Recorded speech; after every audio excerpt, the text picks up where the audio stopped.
मानस में दर्शन आया, राम रूपी धन मिला अवधेश को, तो अवधेश ने सबको बांटा, और जिसने लिया उसने भी बगल वाले को बांट दिया। आज शंकर जी भी यहाँ अयोध्या में राम दर्शन के लिए आए, और शिव आए तो मानसकार कहते हैं अकेले नहीं आए, कागभुसुंड संग हम दो, कागभुसुंड जी के साथ आए।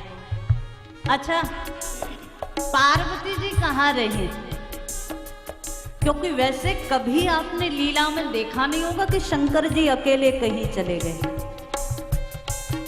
जब कथा सुनने जा रहे थे तो कल आप सब लोगों ने सुना ना, संग सती जग जननी भवानी, तो शिव जहां जाते हैं सती को, पार्वती जी को साथ लेकर जाते हैं। पर आज कहाँ थी शंकर जी? कैलाश पर जो पार्वती जी को कथा सुना रहे हैं उसी में सुनाते सुनाते बोल गए, देवी एक चोरी की बात बताऊं। पार्वती जी बोली, चोरी कैसे? अब कई बार होता है, और ये आप सब लोगों के स्वभाव में भी होगा जरूर, है ना? देखो कई चेहरों पे बड़ी अच्छी मुस्कुराहट आ गई। कोई बात जो धर्म पत्नी को नहीं बतानी हो तो कहीं कहीं से गोल मोल करके चोरी ही है वो। आपको जो करना है वो कर ही लेते हो।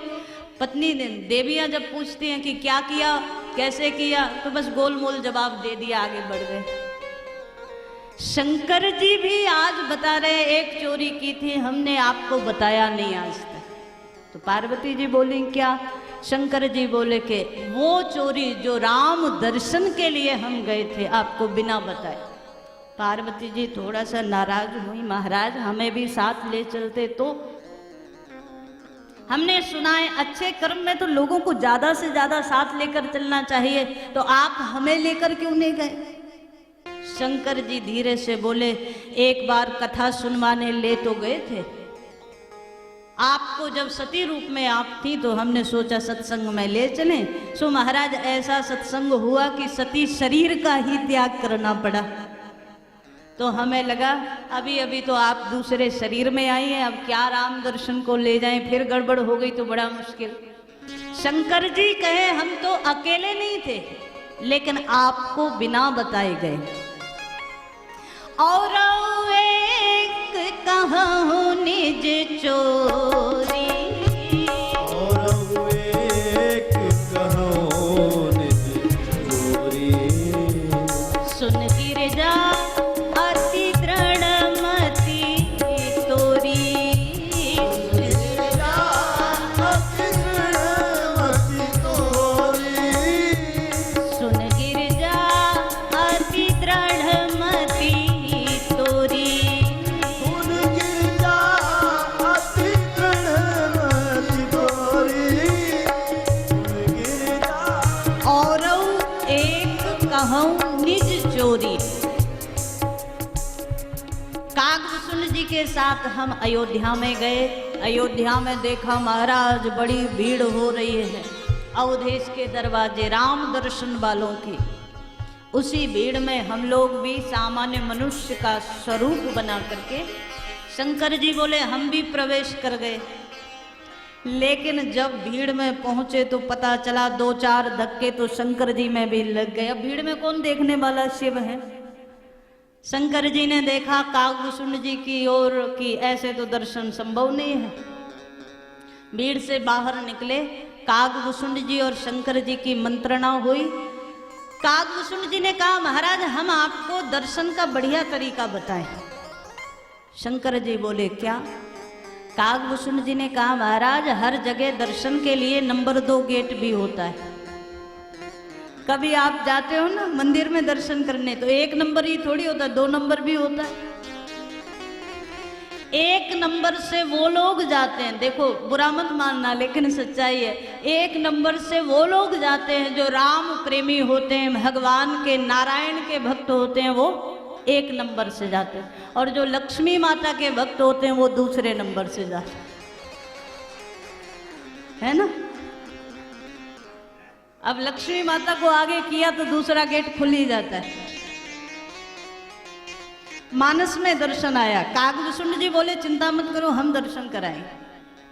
शंकर जी को जटाजूट तो है ही, एक साधु का वेश बनाया और ला करके बढ़िया चौराहे पर कहीं बट वृक्ष के नीचे बिठा दिया।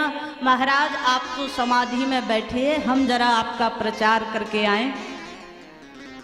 शिष्य बने हैं काकभूषुंड जी, गए अयोध्या की गलियों में प्रचार किया। एक बड़े महात्मा आए हैं। कहाँ से आए? बोले सीधे हिमालय से आ रहे हैं और व्यक्ति को देखते ही भूतकाल भविष्यकाल सब बता देते। लोगों के मन में बड़ी जिज्ञासा है, हमारे भविष्य में क्या होगा वो पता चल जाए बस। अच्छा पता चल जाए तो क्या कर लोगे? वर्तमान में तो पता है ना क्या हो रहा है। वर्तमान नहीं सुधरा तो भविष्य कभी सुधरने वाला भी नहीं। वर्तमान सुधर गया तो भविष्य भी जरूर सुधरेगा। लेकिन समस्या ये सुधारना किसको है? पर जानने की बड़ी इच्छा है भविष्य में क्या होगा। हजारों लोग शंकर के आसपास जमा हो गए। महाराज हमारा भी भविष्य बता दीजिए। हस्तरेखा। कभी लोग यात्रा करते करते कई बड़े अच्छे वाक्य होते हैं, घटनाएं होती हैं, कई बार लोग मिल जाते हैं। तो सबसे पहला प्रश्न यही होता है, आप हस्तरेखा देखती है? जरा देखकर बताइए। हमने कहा हमने देखना सीखा ही नहीं, हम हस्तरेखा देखते ही नहीं। सबसे बड़ी समस्या भविष्य में क्या होगा ये जानने की बड़ी उत्सुकता है, लेकिन जीवन में वर्तमान कैसा चल रहा है ये कोई जानना नहीं चाहता। शंकर जी से हस्तरेखा दिखाने लगे, 2-4 का भविष्य बताया। ये तो शिव हैं, त्रिकालज्ञ हैं। लोग बड़े प्रसन्न हो गए, जय जयकार होने लगी और सूचना महल तक पहुंची, कोई महात्मा आए हैं। बड़ी अम्बा कौशल्या जी को सूचना मिली, सो एक दासी को भेज दिया, जाओ जरा महल में बुला करके लाओ कौन महात्मा है। और तो कुछ नहीं पर हस्तरेखा तो हमें भी रामलला की दिखानी।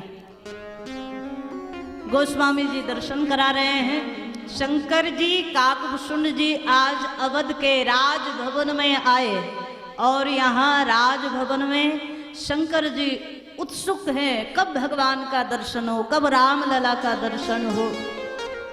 मैया रामलला को लेकर के आई है और जैसे ही शंकर जी के सामने खड़ी हुई, सो शंकर जी से मैया की दूरी थोड़ी ज्यादा है।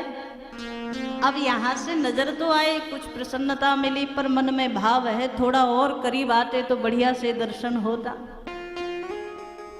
मैया ने कहा बाबा जरा देख करके बताओ मस्तक की रेखा कि इसका भविष्य क्या है। शंकर जी बोले इतनी दूर से थोड़ी दिखाई देगा, थोड़ा करीब आओ, पास आओ तो दिखाई देगा। मैया रामलला को लेकर के थोड़ा और पास आई, बाबा आप बताओ। शंकर जी तो बड़े गदगद हो गए, लेकिन फिर लगा थोड़ा और पास हो तो ज्यादा आनंद आए। जैसे ही रामलला को लेकर बिल्कुल करीब आई, मैया ने कहा आप बताओ। शंकर जी धीरे से बोले बुढ़ापा आ गया है, नजर कमजोर है, थोड़ा सा और करीब आएंगे तो ज्यादा अच्छा दिखेगा। सो मैया ने गोद में जो रामलला को लिए थे ना, वो शंकर जी की गोद में दे दिया। बाबा अब तो दिखाई देगा, अब देख करके बताओ। शंकर जी तो कौन देखे हस्तरेखा, शिव तो जब गोद में राम आए सो महाराज शंकर गदगद हो गए। गोस्वामी जी दर्शन करा रहे हैं, नेत्र सजल हो गए भगवान शंकर के। राम जी शंकर जी का दर्शन करके प्रसन्न हो गए और शिव राम जी का दर्शन करके प्रसन्न हो गए। मैया बोली कुछ तो बताओ बाबा। अब शंकर तो समाधिस्थ अवस्था में, राम जी को लगा अगर ये इतने ही भाव में डूबते चले गए तो शंकर जी तो प्रसिद्ध हैं समाधि के लिए, लागी समाधि अखंड अपारा, और यहाँ समाधि लग गई सो महाराज सारी लीला बिगड़ जाएगी। राम जी ने धीरे से, अब शंकर जी जब साधु बने हैं तो दाढ़ी भी लंबी लंबी थी, तो राम जी ने हाथ से पकड़ा और दाढ़ी हिलाना शुरू किया। बाबा समाधि में न चले जाना, मैया को बता दो क्या पूछ रहे। शंकर जी आज मैया को 2-4 बढ़िया बढ़िया बात बता करके ऐसा संतों का भाव है। शंकर जी भगवान की लीला जब बताने लगे तो वनवास की लीला कहते कहते राम जी ने इशारा किया, नहीं नहीं ये नहीं बतानी, अरे अभी तो हम अवतार लेकर आए हैं, मैया अभी से परेशान हो जाएगी। सो शंकर जी कहते कहते मौन हो गए। मैया बोली कि बताओ बाबा आगे क्या बता रहे थे। शंकर जी बोले ना ना कोई ऐसी बात नहीं है, साधुओं की बड़ी कृपा है अपने आपके बालक पर, कभी कोई महात्मा मांगने आए तो दे देना। मैया बोली ये क्या बात हुई, कोई महात्मा मांगने आए तो दे दूं? अरे कोई राम जी देने वाली चीज है कि कोई मांगने आए और मैं दे दूं? शंकर जी बोले पूरी बात तो सुनो, अगर कोई महात्मा आपके लाल को मांगने आए तो दे जरूर देना।